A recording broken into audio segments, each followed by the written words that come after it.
जय माता दी दोस्तों, welcome to my new video. आप सबको पता है कि नवरात्र का पर्व आने वाला है और जो भी माता के भक्त हैं वो माता के दरबार जाने के लिए बहुत ही उत्सुक हैं। आज इस वीडियो में हम बात करेंगे कि आप कैसे कम से कम खर्चे में और बहुत ही अच्छे तरीके से माता के दरबार जा सकते हैं और वहाँ पे माँ वैष्णो देवी जी के दर्शन लाभ कर सकते हैं और उनके आशीर्वाद प्राप्त कर सकते हैं। अब बात करते हैं कि आप माता के दरबार कब जा सकते हैं और कब कब ये खुला रहता है। वैसे तो माता के दरबार 12 महीने 2400 घंटे खुला रहता है, तो आप कभी भी जाना चाहते हैं तो जा सकते हैं। आप जब भी आपके पास टाइम है, जब भी आपको माता की बुलावा आता है तो आप निकल पड़िए। अभी नवरात्र के महीने में बहुत ही ज़्यादा भीड़ होती है और बहुत ही श्रद्धालु वहाँ पे माता के दर्शन के लिए आते हैं। तो आप भी कैसे उस टाइम पे जा सकते हैं, इसके बारे में हम इस वीडियो में पूरा बात करेंगे। सबसे पहले हम बात करते हैं कि आप कटरा कैसे पहुंचेंगे। कटरा पहुंचने के लिए आप बाय एयर आ सकते हैं, बाय ट्रेन आ सकते हैं और बाय बस आ सकते हैं। अगर आपके पास पर्सनल व्हीकल है, उससे भी आना चाहते हैं तो आप कटरा पहुंच सकते हैं। अगर आप बाय एयर आते हैं तो एयरपोर्ट जम्मू में है, तो जम्मू आपको पहुंचना पड़ेगा। उसके बाद आप बाय बस या बाय कोई कार बुक करके आप कटरा पहुँच सकते हैं।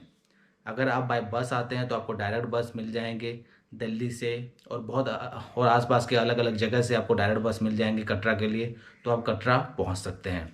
सबसे सस्ता और आसान तरीका है आप बाय ट्रेन आइए।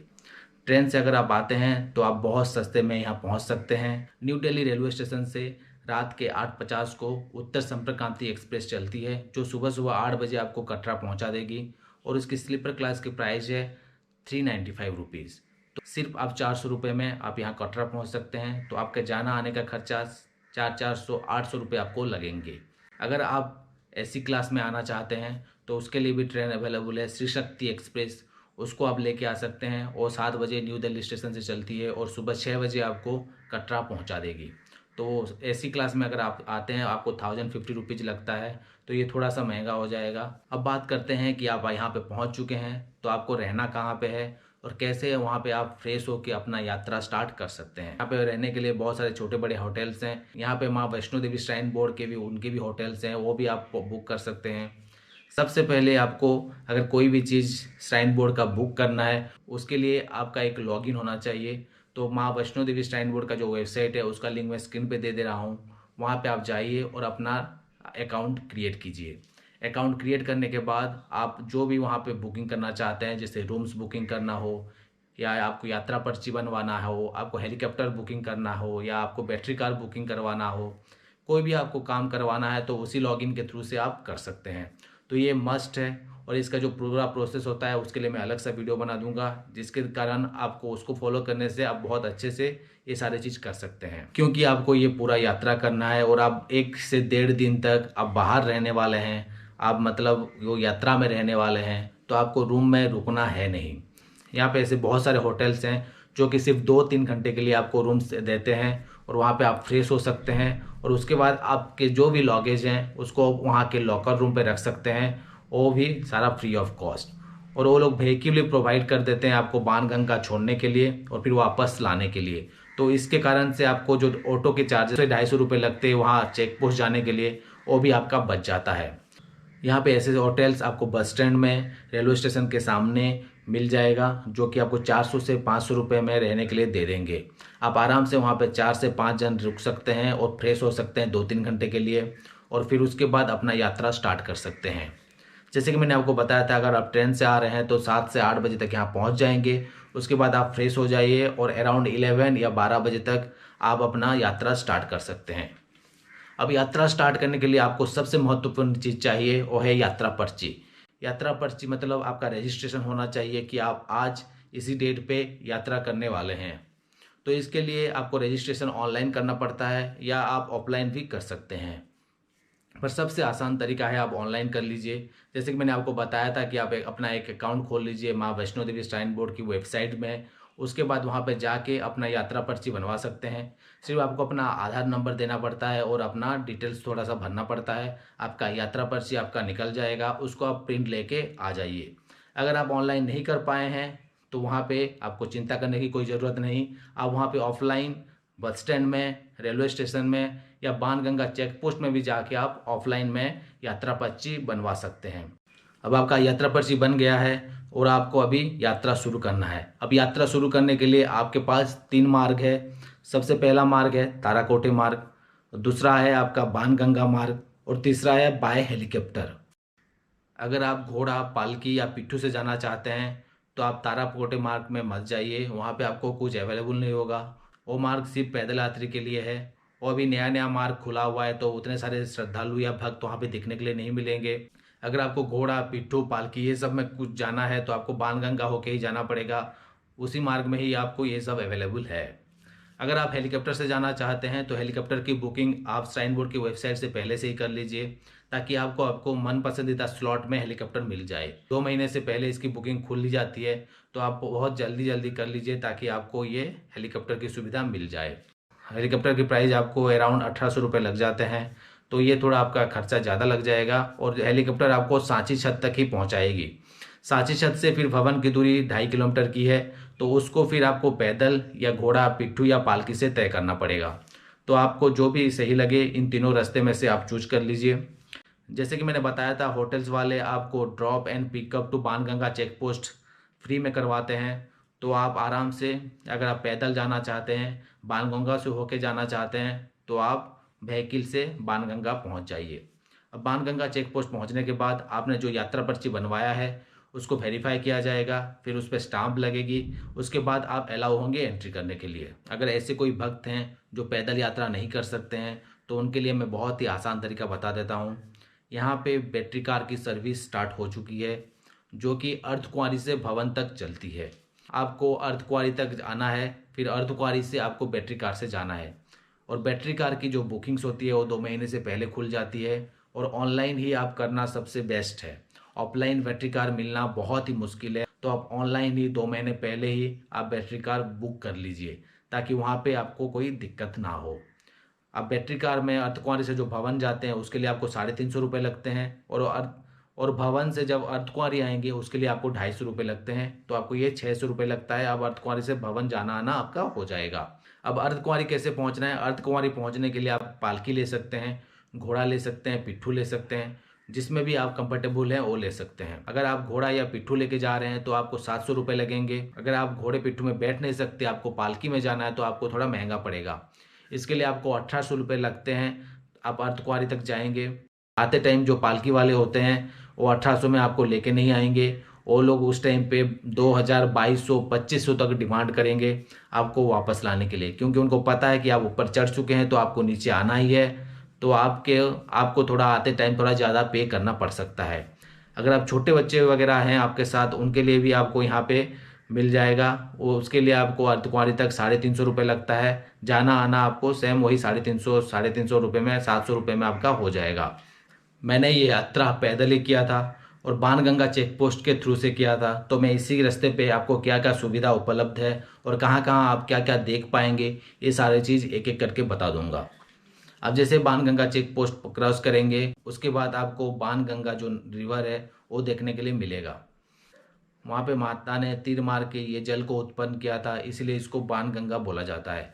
ये बहुत पवित्र माना जाता है। वहाँ पे लोग स्नान भी करते हैं। अगर आप स्नान नहीं करना चाहते तो एटलीस्ट वो पानी को छू के उसकी पवित्रता को फील करें। और वहाँ से जब आप आगे निकलते जाएंगे तो आपको बहुत सारे शॉप्स मिलेंगे। वहाँ पे आपको लकड़ी मिल जाएगा अगर आप पकड़ के चढ़ना चाहते हैं, क्योंकि लकड़ी पकड़ के चढ़ने में आपको बहुत ही आसानी होती है। तो आपको 20 रुपये में एक एक लकड़ी मिल जाएगी, जिसको आप लेके ऊपर जा सकते हैं। वहाँ पे और भी शॉप्स हैं, और भी आपको छोटे मोटे वहाँ पे मंदिर भी मिल जाएंगे जिस पे आप दर्शन कर सकते हैं। वहाँ पे मसाज की शॉप्स है, वहाँ पे खाने पीने की शॉप्स है, और वहाँ पे श्राइन बोर्ड के थ्रू से बहुत सारे खाने पीने के शॉप्स बनाए गए हैं, जो कि बहुत ही नॉमिनल प्राइस में आपको खाना पीना उपलब्ध करवाते हैं। वहाँ जब तो आप थोड़े से आगे निकल जाएंगे तो आपको चरण पादुका मंदिर दिखाई देगा। चरण पादुका जो मंदिर है वहाँ पे माता के पद चिन्ह हैं। वहाँ माता जी ने खड़े होकर पीछे मुड़ के देखा था, तो उनका जो पद चिन्ह है वहाँ पे रह गए हैं। वो वही मंदिर को आप पहले दर्शन करें। उसके बाद आप जय माता दी बोल के आगे अपना यात्रा स्टार्ट करें। आगे बढ़ते चलें बढ़ते चलें। अगर आप वहाँ पे स्टेप्स वगैरह लेना चाहते हैं तो स्टेप्स में भी चढ़ सकते हैं, पर स्टेप्स में चढ़ना थोड़ा मुश्किल होता है। आपके लिए थोड़ा सा शॉर्टकट होगा, पर उस स्टेप्स में जाने में आपको पैर में बहुत ज़्यादा दर्द होती है। वैसे जाते हुए आप पहुंच जाएंगे अर्धकुंवारी। अर्धकुंवारी की दूरी जो आपकी बाणगंगा चेक पोस्ट से है वो 6 किलोमीटर की दूरी है। ये 6 किलोमीटर की दूरी को आपको कवर करने के लिए 3 से 4 घंटे लग जाते हैं, डिपेंडिंग अपन कि आप कितने स्पीड में चल रहे हैं। अब अर्धकुंवारी पहुंचने के बाद अर्धकुंवारी का जो गर्भगृह है उसको दर्शन करने में बहुत ही ज़्यादा टाइम लग जाता है। वहाँ पे आपको 25 से 30 घंटे आपको वेटिंग लिस्ट होती है, क्योंकि बहुत ही संकीर्ण रास्ता है, बहुत ही छोटा सा गुम्फा है जहाँ पे आपको जाके दर्शन लाभ करना पड़ता है। वहाँ पे आप जाइए, अपना यात्रा पर्ची दिखाइए और आपको जो ग्रुप नंबर मिलता है वहाँ पे दर्शन के लिए, और नंबर ले लीजिए। वहाँ पे आपको स्क्रीन पे या जो भी लोग हैं वहाँ पे उनको पूछेंगे तो आपको वो अप्रोक्सीमेट टाइम बता देंगे कि कितने टाइम के बाद आपको ये नंबर आने वाला है और आप अपना दर्शन कर सकते हैं। तो वहाँ पे आपको रुकना नहीं है। उसके बाद आपको भवन के लिए आगे बढ़ जाना है। आप डायरेक्ट अर्धकुंवारी से जो रास्ता जाता है भवन के लिए उसी रास्ते पे निकल जाइए, फिर आप भवन के लिए आप आगे बढ़ते जाइए। अगर आप दिन में 11-12 बजे तक यात्रा स्टार्ट कर दिए हैं तो आप 4 बजे तक आप अर्धकुंवारी पहुंच जाएंगे, और अगर 5 बजे तक आप अर्धकुंवारी से निकल जाते हैं भवन के लिए तो भवन आप पहुंच जाएंगे 8 से 9 बजे तक। 8 से 9 बजे तक भवन पहुंच जाइए, और भवन में रहने के लिए पहले से ही रूम या डॉर्मेटरी बुक कर लीजिए। मैंने आपको बहुत बार बताया हूँ, अभी भी बता रहा हूँ कि 2 महीने पहले से इसकी जो बुकिंग से सारे खुल जाती है, और भवन में आपको डॉर्मेटरी वगैरह सब मिल जाएगी। आपको 120 रुपये लगते हैं एक जन का, तो वहाँ पे आप डॉर्मेटरी बुक कर लीजिए।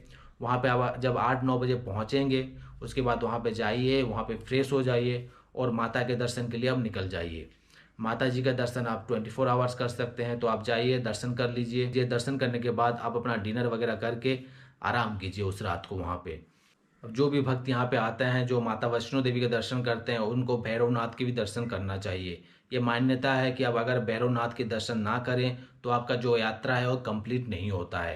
वहाँ से जो भैरवनाथ की दूरी है वो 1.5 किलोमीटर की दूरी है, और बहुत ही खड़ी चढ़ाई है, तो बहुत मुश्किल होता है आपको पैदल जाने में। इसके लिए अभी रोपवे की सुविधा की गई है, पर रोपवे की जो टाइमिंग है सुबह 8 बजे से शाम के 5 बजे तक ही चलती है।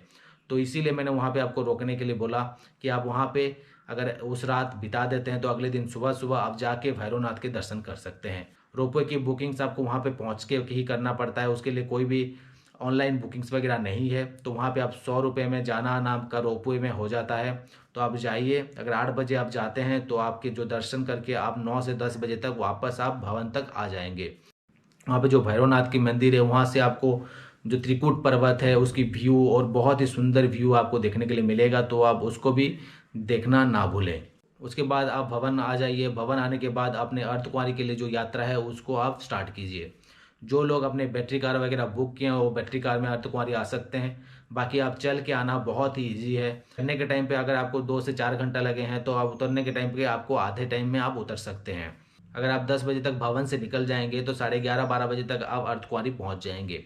अर्धकुंवारी पहुंचने के बाद आपके जो ग्रुप नंबर मिला था वो ग्रुप नंबर का टाइमिंग आया है कि नहीं, या कितना टाइम है वो आप देख लीजिए।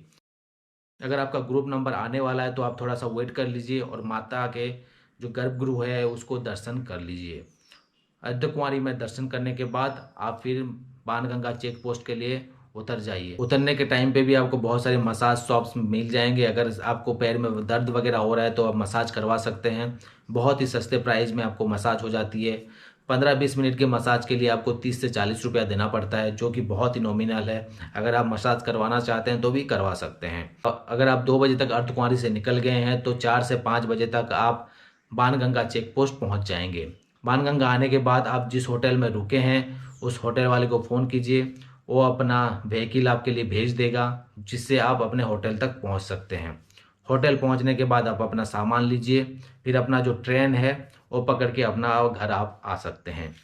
ये आपकी वैष्णो देवी के 2 दिन का ट्रिप है। तो ये आप 2 दिन में आपका खर्चा कितना होगा।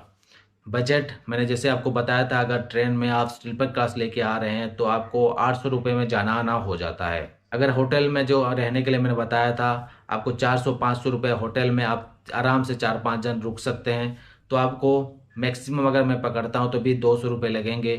तो 800 प्लस 200 आपका हुआ गया 1000 रुपया। आपको बाणगंगा पहुँचने के लिए कोई खर्चा करना है नहीं। वहाँ से अगर आप पैदल यात्रा कर रहे हैं तो उसके लिए भी आपको एक्स्ट्रा कोई खर्चा करना है नहीं। श्राइन बोर्ड की जो कैंटीन है बहुत ही नॉमिनल प्राइस में आपको खाना देता है। आपको वहाँ पे राजमा चावल या दाल चावल, कढ़ी चावल, ये सब बहुत 40 से 45 रुपये में आपको मिल जाते हैं। चाय आपको भी मिल जाएगा, कॉफ़ी मिल जाएगा, नाश्ता मिल जाएगा, सारा चीज़ बहुत ही सस्ते में मिल जाता है। तो खाने में आपको 2 दिन में 300 से 400 रुपये खर्चे होंगे। और बाकी जो वहाँ पे रुकना है उसके लिए आपको 120 रुपये पे करने हैं अगर डॉर्मिटरी में आप रुकते हैं। अगर आप नहीं रुकना चाहते हैं तो आपके लिए वो भी खर्चा नहीं करना पड़ेगा। अगर वहाँ पे आप रोपवे ले रहे हैं तो उसके लिए आपको 100 रुपये देना पड़ेगा। बाकी आपका एक्स्ट्रा कोई भी खर्चा वहाँ पे है नहीं। अगर इस सारी चीज़ को मैं मिलाता हूँ तो आप 1500 से 1600 रुपये में माता के दरबार जा सकते हैं और माँ वैष्णो देवी के दर्शन लाभ कर सकते हैं। अगर आप घोड़ा पालकी वगैरह कुछ लेते हैं या आप हेलीकॉप्टर से जाते हैं या आप बैटरी कार बुकिंग करते हैं तो उसके प्राइस मैंने अलग अलग बता दिए हैं, आप उसको इंक्लूड कर सकते हैं। उसके हिसाब से आपको थोड़ा महंगा पड़ जाएगा, पर अगर आप करना चाहते हैं तो फिर वो भी कर सकते हैं। तो ये सारी बातें मैंने आपको बता दी। फिर भी अगर आपको कुछ डाउट्स हो रहा है तो आप मुझे कमेंट करके ज़रूर बताइए, आपके सारे डाउट्स मैं आपको क्लियर कर दूंगा। Thank you for watching my video. Do subscribe to my channel. जय